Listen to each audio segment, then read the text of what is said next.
السلام علیکم ورحمۃ اللہ وبرکاتہ۔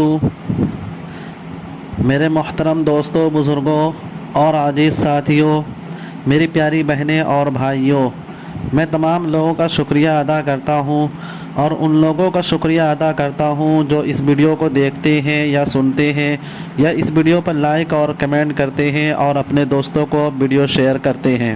ناظرین، ہر بار کی طرح آج پھر میں آپ کے سامنے ایک وظیفہ کی ویڈیو لے کر آیا ہوں، جس میں میں آپ کو بتاؤں گا کہ اگر آپ کی کوئی بھی ضرورت ہو، جائز ضرورت ہو، انشاءاللہ تعالی اس دعا کے پڑھنے کے بعد، اس وظیفہ کے مکمل کرنے کے بعد آپ کی تمام جائز ضروریات انشاءاللہ تعالی پوری ہوگی۔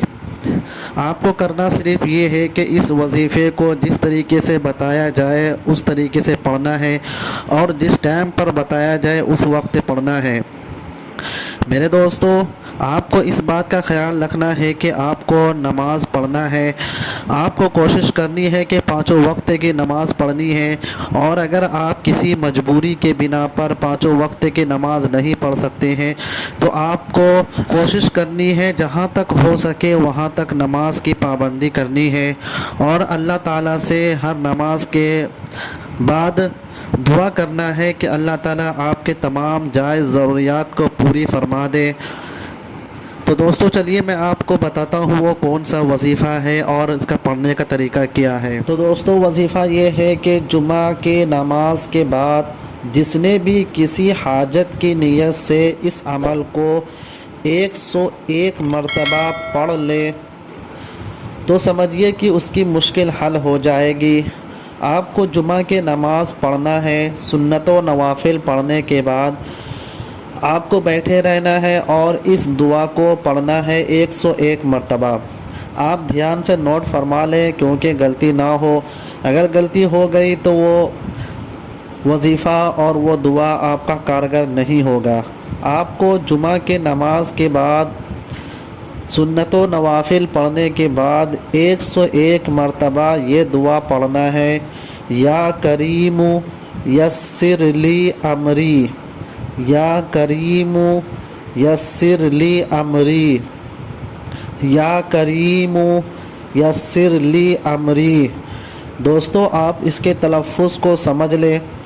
بسا اوقات کیا ہوتا ہے کہ تلفظ ہم سے ادا نہیں ہو پاتی ہے، جس کے بنا پر وظیفہ کام نہیں کرتا ہے۔ وظیفہ کے کام کرنے میں تلفظ کا بھی دخل ہوتا ہے، اس لیے آپ تلفظ کے ساتھ پڑھیں۔ آپ مجھے سن لیں کہ میں کیسے پڑھ رہا ہوں، اس کے مطابق پڑھنے کی کوشش کریں۔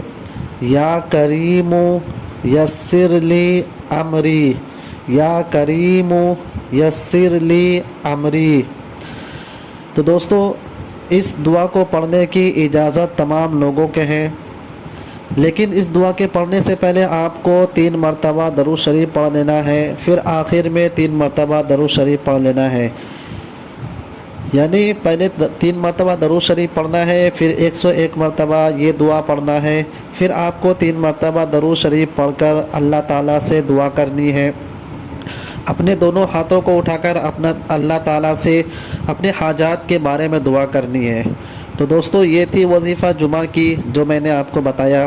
اگر آپ نے ابھی تک میرے چینل کو سبسکرائب نہیں کیا ہے تو سبسکرائب کر دے تاکہ جو بھی ویڈیو آئے آپ تک پہلے پہنچے۔